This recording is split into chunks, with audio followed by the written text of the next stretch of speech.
of class 6. Today we are going to have a class on the poem from your textbook, The Lotus by Toru, Dutt. We are going to learn a little bit about English literature, about a figure of speech called personification, and even a little bit about Greek stories and mythology. So if all of you will please turn to page 11 on your textbooks first before we begin. Take a minute to read the poem. Read it out loud to yourself and try and think about what the poet must have been thinking. How much creativity went into making a poem like this. Now this part of your text, which is the Lotus, which is the poem, will go in the literature part of your English notebook. Now without further ado, let's begin. Now Toru Dutt, as you can see here, she was a Bengali translator. She spoke many different languages. English, French, and even her native Bengali. She lived in the Indian subcontinent during the time of British India, and she's considered an important founder of Anglo-Indian literature. Anglo-Indian literature is any sort of English literature, okay, that is written in India, but importantly, it is written in the English language. You can see that she is what's called a founding figure because she is one of the origin points of Indian English poetry. There were many other poets as well, like her. Henry Louis, Vivian de Rosio, Manmohan Ghosh, and Sarojini Naidu. You can look up the poetry by these poets online to try and understand the kind of Indian writing in English, and you can even learn about them as you go ahead in school because we have some of these in your later classes. Okay. Now, she lived a very short life. She passed away when she was only 21, but her life, though short, was very meaningful. When she traveled, when she went to study abroad and in different parts of the country, she would write letters to her family, and that also became a collection of letters in this book that was published. It gave valuable insight and ideas about her life. Now, as you can see, she lived a very short life. She passed away when she was only 21. But even though her life was short, it was incredibly meaningful. She gave something for Indian writing in English. She made a valued contribution to Indian writers in English. Okay? Now the poem that we are going to do today, called The Lotus, deals with a few things. What we are going to learn about today is mythology, legends and stories of how things came to be. Okay? Mythology exists in every culture and in every religion. In Hinduism, in Christianity, in Islam, in any sort of religion, in Greek and Roman mythology, which is something from Italy, all these things, they have stories about how different things came to be. And the mythology in this poem, which is something that she writes, talks about how the lotus came to be, how a flower as beautiful as the lotus came into being. Now, the poem is basically set like this. A competition between the rose and the lily over which one is the most beautiful. And as a result of the competition, Flora, a Roman goddess of spring and flowers, creates the lotus, which has the best of both qualities of the rose as well as the lily. Now, the poem takes place in a place called Psyche's bower. Psyche is a beautiful princess from Roman mythology, and a bower is a garden. Okay, so the poem takes place in this place. There are many characters throughout the poem. There is the character of something called love. Now, love is an emotion, but it is shown to be like a woman, like a character. And this is what we call personification. There is Flora, the Roman goddess of flowers and springtime. She is also another character in this poem. And at one point they also talk about Juno. Juno is another goddess who is the Roman patron saint of the city of Rome. Like the Statue of Liberty that people see when they enter New York, Juno seems to be the guardian of Rome. She is also queen of the gods. There's also the rose, okay, a flower which is shown to be like a character in the story and in the poem. So this is what personification is. Non-living things are given human qualities. There's also the character of the lily, a beautiful towering flower, which is also shown to be a character that claims that it is the most beautiful of all flowers. Okay? Now, without further ado, let us begin with the poem. We are also going to be learning about something today called personification, a figure of speech where non-living animals or flowers are given human qualities. Alright, so let us begin with the poem. The Lotus by Toru. Love came to Flora. Flora, if you remember, is the Roman goddess of spring. Love came to Flora. Love, a character like a woman, asking for a flower that would of flowers be undisputed queen. So love came with the Roman goddess asking for a flower that would be the undisputed. Undisputed means without any argument, the queen of all beautiful flowers. The lily and the rose long had been rivals for that high honor. So for a long time, the lily and the rose had been arguing amongst themselves, being rivals, competing for the honor of being the most beautiful flower. Bards of power, great poets had sung their claims. So great poets had written stories about the lily and the rose and written poems about how each one was beautiful. But the argument was never settled. So they always remained in argument about which was the most beautiful.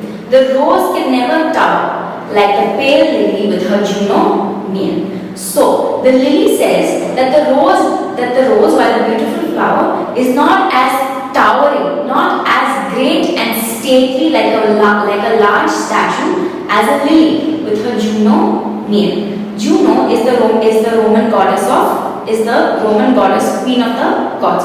She is like a protector of Rome. So the lily says that the lily itself is like a goddess in its own right, a large stately protector. And while the rose is beautiful, it is not as towering or as impressive as the lily. But is the lily lovelier? This is what the rose said. You may be beautiful, you may be powerful looking, but are you lovelier than me?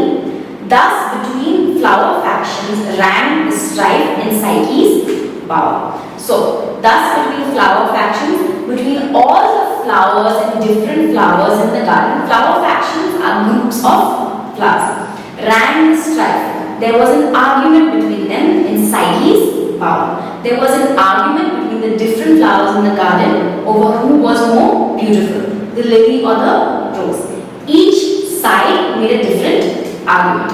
Give me a flower delicious as the rose and stately as the lily in her pride. So finally, love became frustrated, with all the arguments between the flowers and could not decide whether the rose or the lily was more beautiful. So she asked the goddess of flowers, Flora, give me a flower as delicious as the rose. So give me a flower that's as pretty and delicate and lovely looking as the rose and stately as the lily in her pride, and as strong and powerful looking as the lily. So you give me a flower with the best of both their qualities. But of what color? So Flora says, but of what color do you want these flowers to be? Rose red, love first chose, then red, no, lily white, or both provide. So love could not decide which color she liked best, the redness of the rose or the whiteness of the lily. Lilies come in many different colors, in yellows, but the most common color that they come in is white, or both provide. So love basically says, try and give me a flower, try and create a flower, Flora the goddess, that has the qualities of both lily white in color and also perhaps can it have the redness of the rose. And Flora gave the lotus. And thus, at the end of this poem, we have the creation of the beautiful Indian flower, the lotus. The lotus, rose red dyed and lily white, both red and white. The queenliest flower that blows. The queenliest flower that blows, the most majestic, the most beautiful flower that was ever created. And that is a poem that talks about the origin of the flower, the lotus. Now, one of the important things you have to realize here is that the two flowers, the flowers in the garden, love, all of these things are shown to be like people, even though they are only objects and emotions. They make the poem interesting. They make the poem lovely to listen. Now, you can learn some examples of personification here as well. Rita heard the last piece of pie calling her name. It's not that the pie can talk, but she's so tempted by the pie, it feels like she can hear the pie calling her name. My alarm clock yells at me to get out of bed every morning. The alarm clock makes a sound, but it feels so particular in your head. It's like the alarm clock is shouting at you. So these are some examples of personification. Lightning danced across the sky. It's an interesting way of saying that lightning struck the sky. It danced across the sky like a dancer. The wind howled. Howl means to raise your voice and make a loud sound like a dog may howl. And sometimes the wind can be so frightening at night that it sounds like it is howling, like a wounded animal. The car complained as the key was roughly turned in its ignition. So sometimes to make your writing more interesting, instead of saying the car let out a very bad sound, the car complained. It means it wasn't working, it wasn't able to do its job properly, it wasn't able to start. The car complained as the key was roughly turned in its ignition. So this is a simple way for you to learn personification. The examples of personification in this poetry are the fact that the rose and the lily are talking amongst themselves like they were actual people, arguing about which one is better. Even the emotion of love is shown to be like a woman, a person, asking for which is the most beautiful flower for her to take. Now, what you are going to do is you will open your notebooks now that you've read this poem. You will start on a fresh page, write the topic of the lotus, and use these words as vocabulary and word inventory. You will use these words, find out the meanings. The meanings are provided for you also at the end of the page. Use these words and make new sentences of your own. You need not write the meaning of each sentence if it's provided in your text, but you should write the word and use the word in a sentence of your own. Make sentences with all 6 of these words. And once your word inventory is completed, after that you will follow with this. You will turn to page 12 of your textbook, understand the poem, and answer questions 1, 3 and 5. And again I will repeat, no direct answers.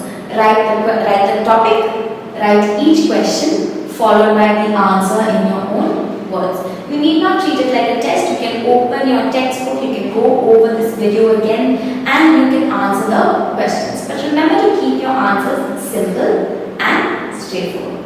So, with this poem, with this lesson, you have learned about personification, which is a figure of speech where a non-living thing is given human qualities. You can write this definition in your notebook as well. You can also write the various examples of personification that I have shown here so that you can understand what exactly personification is, because it's a very important literary device that will feature throughout your academic career, not only in the 6th standard. And you can remember that you learned quite a bit about mythology, about stories of how things came to be, about how even an emotion can be shown to be like a person, and about the beauty of a garden. Okay, this poem at its heart talks about how lovely the lotus is, a flower that has the beauty of both the rose and the lily. Because you can see this picture of the lotus here, it contains a little bit of the lily's whiteness as well as the rose red color of the rose. And I hope that this class has been interesting for you, and that the poem, The Lotus, is something that you can enjoy when you do your work. Thank you.